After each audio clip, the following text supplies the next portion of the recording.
वक्रतुंड महाकाय सूर्यकोटि समप्रभ निर्विघ्नं कुरु मे देव सर्वकार्येषु सर्वदा।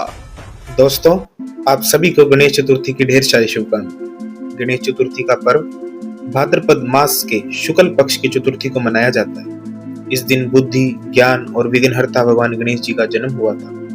किसी भी शुभ कार्य, पूजा या मंगल कार्य की शुरुआत सबसे पहले इन्हीं की पूजा से होती है। गणेश चतुर्थी महाराष्ट्र, गुजरात, गोवा, कर्नाटक, आंध्र प्रदेश और उत्तर भारत में विशेष रूप से मनाई जाती है। इस दिन भक्त भगवान गणेश जी की मिट्टी की मूर्तियों को अपने घरों और सार्वजनिक पंडालों में स्थापित करते हैं। ये मूर्तियां 10 दिनों तक रखी जाती हैं और इस दौरान पूजा, भजन कीर्तन और सांस्कृतिक कार्यों का आयोजन होता है। महाराष्ट्र में खासकर मुंबई, पुणे और नागपुर जैसे शहरों में गणेश चतुर्थी एक बड़े सार्वजनिक उत्सव के रूप में मनाई जाती है। बाल गंगाधर तिलक ने स्वतंत्रता संग्राम के समय इसी पर्व को जन आंदोलन का रूप दिया था, ताकि लोग एकजुट होकर अंग्रेजी हुकूमत का सामना कर सकें। यहाँ अलग अलग मंडल बड़े और भव्य पंडाल सजाते हैं। इनमें गणेश जी की विशाल और कलात्मक मूर्तियां स्थापित की जाती हैं और भगवान गणेश जी को उनका प्रिय भोग मोदक चढ़ाते हैं। दोस्तों, क्या आप जानते हैं कैसे हुआ था भगवान गणेश जी का जन्म? तो आइए जानते हैं। एक दिन माता पार्वती अपने कक्ष में स्नान करने जा रही थी। वे नंदी जी को द्वारपाल बनाकर कक्ष के द्वार पर बिठाकर गई थी। तभी वहां भगवान शिव आ गए और कक्ष में प्रवेश कर गए, क्योंकि नंदी जी अपने आराध्य भगवान शिव को अंदर जाने से रोक नहीं पाए, जिससे माता पार्वती को उस समय बड़ी लज्जा आई। तभी माता पार्वती ने सोचा, मेरा भी कोई ऐसा सेवक होना चाहिए जो कार्य कुशल हो, मेरी आज्ञा का हमेशा पालन करे और अपने कर्तव्य से कभी न भटके। यह सोचकर माता पार्वती ने अपने शरीर के उपटन के लेप से और मैल से एक बालक का निर्माण किया और अपने योग बल और शक्ति से उस बालक को जीवन प्रदान किया। वह सुंदर और बलवान बालक ही गणेश जी कहलाए। माता पार्वती जी ने गणेश जी को आदेश दिया, जब तक मैं स्नान कर रही हूँ किसी को भी अंदर आने नहीं देना। यह कहकर माता स्नान करने चली गई।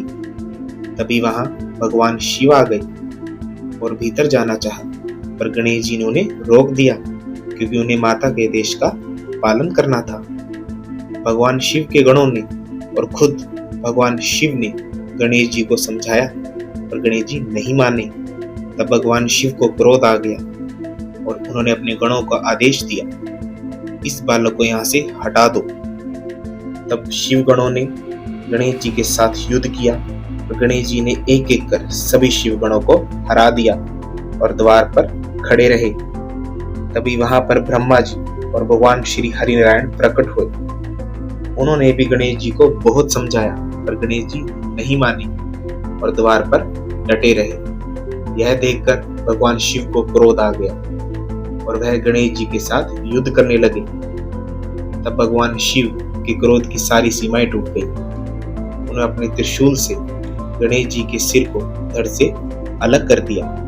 जब माता पार्वती को यह समाचार मिला, उनके क्रोध की कोई सीमा न रही और उन्होंने रूप काली धारण कर लिया। उस समय उनके कोप से तीनों लोग जलने लगे।